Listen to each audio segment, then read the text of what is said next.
Assalamualaikum warahmatullahi wabarakatuh. Selamat berjumpa kembali di program Grebek PLTS, di mana kita mendatangi tempat-tempat yang ada instalasi PLTS dan kita belajar di sana seperti apa instalasinya, dan juga nanti kita akan berbincang dengan pemilik rumahnya untuk kita tahu seperti apa penggunaan PLTS yang ada di sini. Nah, untuk episode kali ini kita sudah berada di daerah Patuk Gunung Kidul, di mana kita mendatangi seorang sutradara film dan juga dosen di UGM, yang mana dia punya instalasi PLTS yang dipasang di atas sebuah rumah kontainer. Nah, seperti apa uniknya kita akan ikuti ceritanya bersama dengan Grebek PLTS. Yuk ikuti terus perjalanan saya.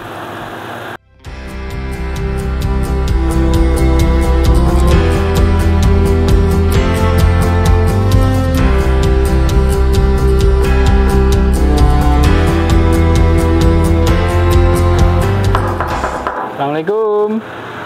Salam.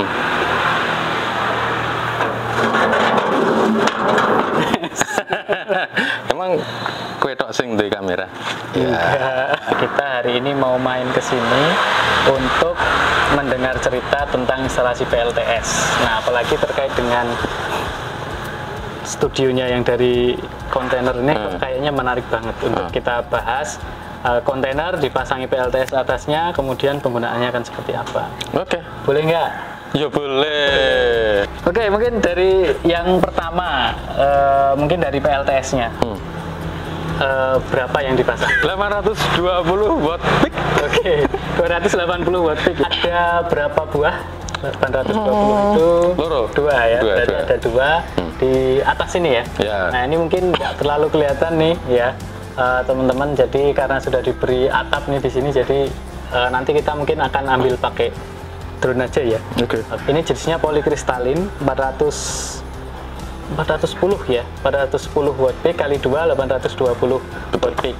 Terus ada instalasi yang lain berarti kan? Instalasi yang lain itu apa? Ayo, inverter, baterai, ya kan? Masuk cuma panel surya, ya kan enggak tuh? Juga ngapa ya? Oke, boleh nanti kita lihat juga ya, sana. Silahkan, sebelah situ. Mana aku lewatkan? Oke, mungkin pertama tanya dulu nih, pasang kapan nih? Pasangnya? Yang jelas sudah setahun lebih sih. Setahun lebih ya. Oke. Jadi ini di luar sudah ada apa ya untuk monitoringnya. Jadi di sini kelihatan nih ada 26 volt untuk tegangannya, arusnya 14 ampere. Ini untuk baterainya ya. Kemudian untuk dayanya ini 370 watt. Kemudian energinya sudah 1380 kWh. Nah, ini yang paling kelihatan langsung ini adalah inverternya ya. Speknya ini output powernya, untuk surge output powernya 6000 watt, input voltage-nya itu 24 VDC, output voltage-nya di 220 VAC, dan ini PSW pure sine wave 3000 watt ya. Jadi yang dipakai adalah merek Chemical. Ada cicak, ini bahaya ya, tapi alhamdulillah nggak kena macam-macam loh ya, nggak kena ya bahaya. Kalau pakai sampai bunyi nggak? Sampai ada bunyi biasanya kalau tegangannya sudah rendah. Kalau dulu awal-awal iya, dan katanya kan bunyi kan sebagai peringatan bahwa sebaiknya segera dipindah ke listrik PLN ya. Kalau dulu kan otomatis ya, jadi emang aku pakai sampai habis. Tapi kalau sekarang kayaknya lebih ke manual. Jadi setiap pagi sore itu tak ganti. Oh gitu. Kenapa? Nggak tahu lebih baik atau enggak. Karena khawatir kalau sampai harus. Karena kan katanya kalau kebanyakan, maksudnya muni-muni terus kan sing jebol baterainya. Ini SCC-nya atau MPPT-nya pakai OMR. Ini 60 ampere ya. Kemudian dari sini dia panel suryanya masuk, terus baterainya dipasangi MCB di sini ya. Yang mana ini MCB baterainya ya? Oke, oh ini yang PV, ini yang baterai, ini yang dari inverter, jadi untuk MCB AC-nya. Jadi dari sini dia pakai resternya atau SPD-nya ini Vunelec ya. Ini dengan spesifikasinya 1000 volt, 20 kA, 40 kA untuk maksimalnya, dan ini di paralel dengan MCB yang dari PV. Baru nanti dari baterai, yang dari sini ke baterai untuk disambung melalui terminal-terminal yang ada di sini. Jadi ini disusun berdasarkan ini semuanya, dan sebelah sini ground ya. Cuma ini ada yang lepas satu untuk bagian box panelnya, ini bagian pintu. Nah, nanti mungkin bisa disambung. Ada berapa baterai? 4. Tapi saya dulu pernah kesini sebelum dikotakin ya, jadi ada 4. Ini pakainya Soto ya, Soto 12 volt 150 Ah. Jadi 12 volt itu di seri, habis itu di paralel baterainya. Jadi total ya mungkin dia 150 Ah kali 4, berarti 600 Ah ini totalnya. Dan ini cukup untuk memenuhi semua kebutuhan ya, berarti ya. Oke, nggak pernah ada rewel? Dulu pernah rewel karena otomatisnya itu kayaknya terlalu getar dan sampai ngerusak. Oke, nanti kita lihat ya bagian ATS-nya. Sudah cukup nih ya, boleh ya.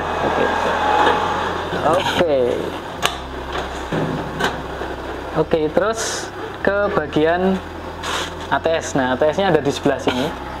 Ini bagian ATS-nya. Berarti ini sambung PLN ya? Ya. Sambung PLN. Ini sambung ke PLN dan sambung ke PLTS. Jadi nanti kalau dari PLTS mungkin kurang dayanya, energinya kurang, baterai mungkin sudah pada level tertentu yang harus dipindah ke PLN, dia pakai PLN. Tapi utamanya PLTS atau PLN? Utamanya itu PLTS. PLTS. Bagiku utamanya itu PLTS. Kapan mengganti dari PLN ke PLTS-nya? Nah, kalau dulu kan sistemnya kayaknya otomatis ya, otomatis. Tapi ternyata daya segitu, tinggu 2 kulkas, 1 TV, 1 komputer, 2 TV, 1 komputer, nyetrika itu ternyata kurang. Kadang kurang natnit itu kan katanya itu yang bikin jebol juga. Nah, kalau sekarang tak bikin manual. Jadi setiap pagi matahari mulai kelihatan itu tak switch ke PLTS. Kalau sore berarti malam otomatis nggak otomatis ya? Nggak otomatis, tak manual aja. Langsung pindah ke PLN. Jadi pakai ini siang ya. Dengan beban tadi banyak itu ya. Ada kulkas. Ada dua kulkas, 2 TV, buat nyetrika, terus satu komputer untuk studio ya. Oke. Baik.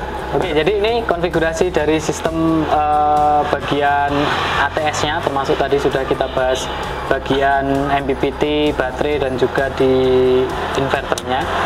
Nah, mungkin sekarang kita ke beban. Ini dipakai apa aja sih? Berarti ini tapi kita yang di sini aja, yang di studio aja. Iya. Oke. Sambil lihat kontainer itu dalamnya apa. Ya. Oke, yuk. Oke. Selamat datang di kontainer. Studio kontainer. Ini mantep nih.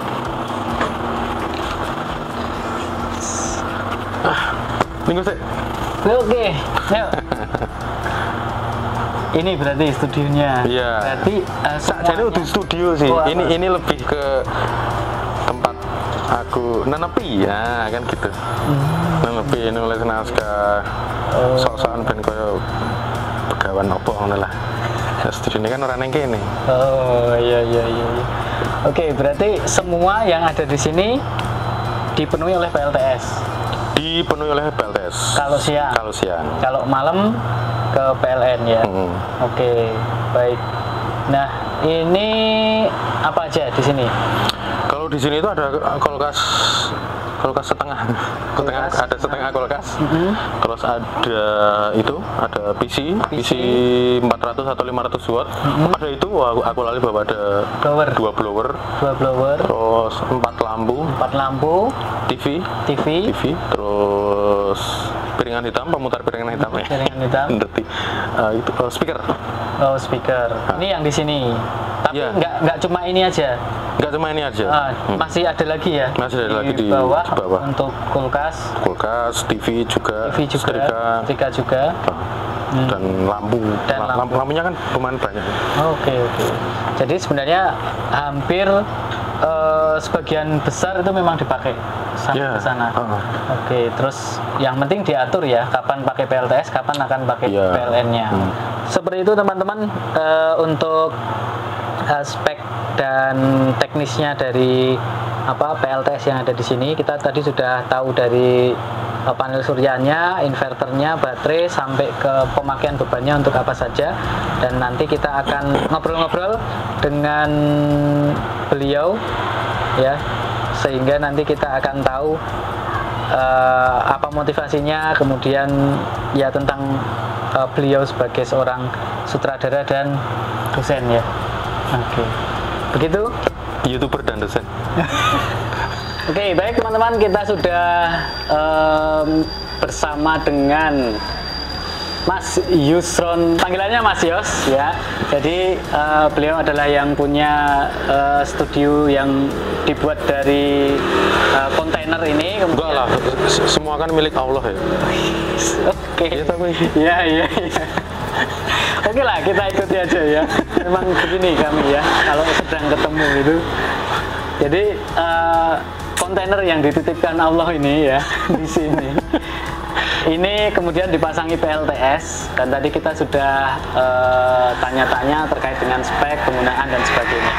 Nah, kita sekarang mau ngobrol-ngobrol ya terkait dengan ya mungkin profil dari Mas Yos ini. Ya. Kita tahu mungkin Mas Yos ini sebagai sutradara juga sebagai dosen, ya kan. Tapi saya pengen tanya sebenarnya, Mas Yos itu mencitrakan diri atau mungkin sebagai brandingnya itu apa sih? Apakah dosen ataukah sutradara atau apa? Kalau aku sih dosen provokator. Dosen provokator.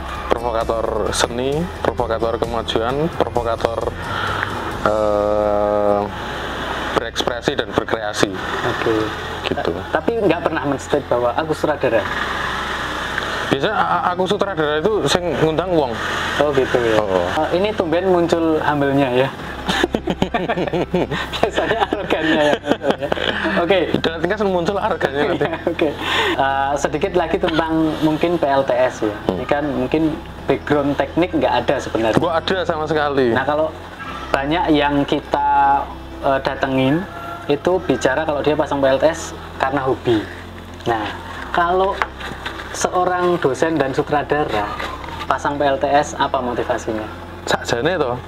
Sakjane aku tuh orang yang lumayan peduli dengan pemanasan global ya dan ekologi ya. Karena sebetulnya dari karya-karya aku itu kalau retrospectively itu aku tuh lumayan membela alam. Bahkan manusia itu tak kalah gitu. Jadi kalau di film Tengkorak itu alam yang menang. Nah dirimu tahu ending Tengkorak itu alam menang, kita kalah karena emang kita yang cari gara-gara di muka bumi ini gitu loh. Jadi ini sebagai salah satu apalagi nih yang bisa aku lakukan untuk membantu bumi. Oke. Jadi ternyata muncul ya sosoknya gitu ya, karakter dari mindsetnya itu adalah sebenarnya peduli terhadap lingkungan dan alam. Sebetulnya iya. Cuman mungkin tidak banyak orang yang bisa melihat itu ya, karena memang tidak ditonjol-tonjolkan, ya. Lebih banyak tersirat, ya. Tersirat. Oke. Dan tervisualisasikan lewat karya. Oke, lewat karya dan langsung tindakan ya. Langsung tindakan. Misalnya tadi termasuk global warming dan sebagainya, langsung pasang PLTS-nya, ya. Oke, jadi itu motivasinya ternyata. Nah, PLTS itu yang seneng atau yang peduli cuma orang yang tahu teknik, nanti kita nggak maju-maju. Oke. Nah, kan gitu. Bener, makanya ini kita set sesimpel mungkin ya. Sesimpel mungkin gitu. Jadinya supaya orang yang nggak paham PLTS pun akhirnya kemudian tahu gitu ya. Kapan awalnya otomatis tapi kemudian bisa tahu, oh ini kayaknya sudah waktunya harus ganti atau pindah PLTS atau pindah ke listrik PLN, sehingga bisa langsung secara manual pun bisa gitu ya. Awareness-nya itu sudah muncul seiring dengan waktu. Ya, Oke. belajar juga. Oke. Pasang PLTS selama mungkin sudah 1 tahun lebih ya? Lebih. Oke, berarti ada kesulitan, masalah? Enggak, yang berat enggak, cuma ternyata ada satu komponen yang kalau kena getar otomatis jeglak gitu ternyata langsung rusak gitu, kayaknya cuma itu Ya. Terus sudah diberesin ya ganti ya. Oke, terkait PLTS lagi nih mungkin, tapi nggak tahu nih sensitif atau enggak. Ada yang mau jawab, ada yang enggak sebenarnya. Nah, ada yang pengaruhnya nggak terhadap tagihan listrik? Ada dong. Gimana? Coba. Ada, kayaknya jadi separuhnya deh. Separuhnya? Jadi separuhnya. Biasanya berapa?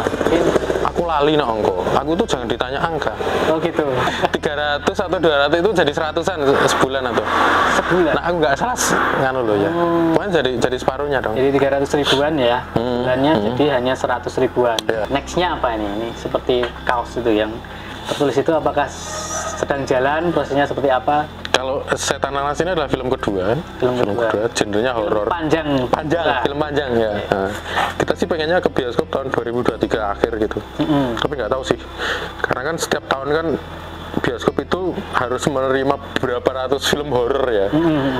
Jadi kita emang harus kompetisi dengan film horor yang lain. Ya harapannya sih karena kita ada embel-embel science fictionnya, kita jadi ada perbedaan. Harapannya kalau ini kita bisa berkomunikasi dengan orang. Kalau Tengkorak itu kan ya itu emang idealis sih. Idealis. Nah ini lebih komunikatif, dan yo harapannya aku bisa membuat statement sekaligus yang nonton banyak gitulah. Gitu. Berarti ini lebih sedikit untuk memenuhi pasar juga ya? Ada unsur itu juga ya. Oke, baik teman-teman semuanya, terima kasih sudah menonton sampai akhir ya. Tadi ngobrol-ngobrol dengan Mas Yos atau Mas Yusron. Ada Instagram? Ada di Film Tengkorak. Kemudian YouTube ada juga ya?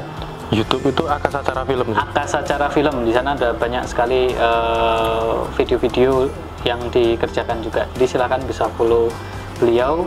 Itu kalau tertarik juga mengikuti beliau bisa daftar juga ya kuliah di Prodi TRPL. Bisa. Sekolah Vokasi UGM. Semoga kita bisa sambung dengan episode Grebek PLTS yang lain di lokasi yang lain, tentunya dengan narasumber dan juga instalasi PLTS yang juga menarik. Baik, demikian. Terima kasih. Wassalamualaikum warahmatullahi wabarakatuh.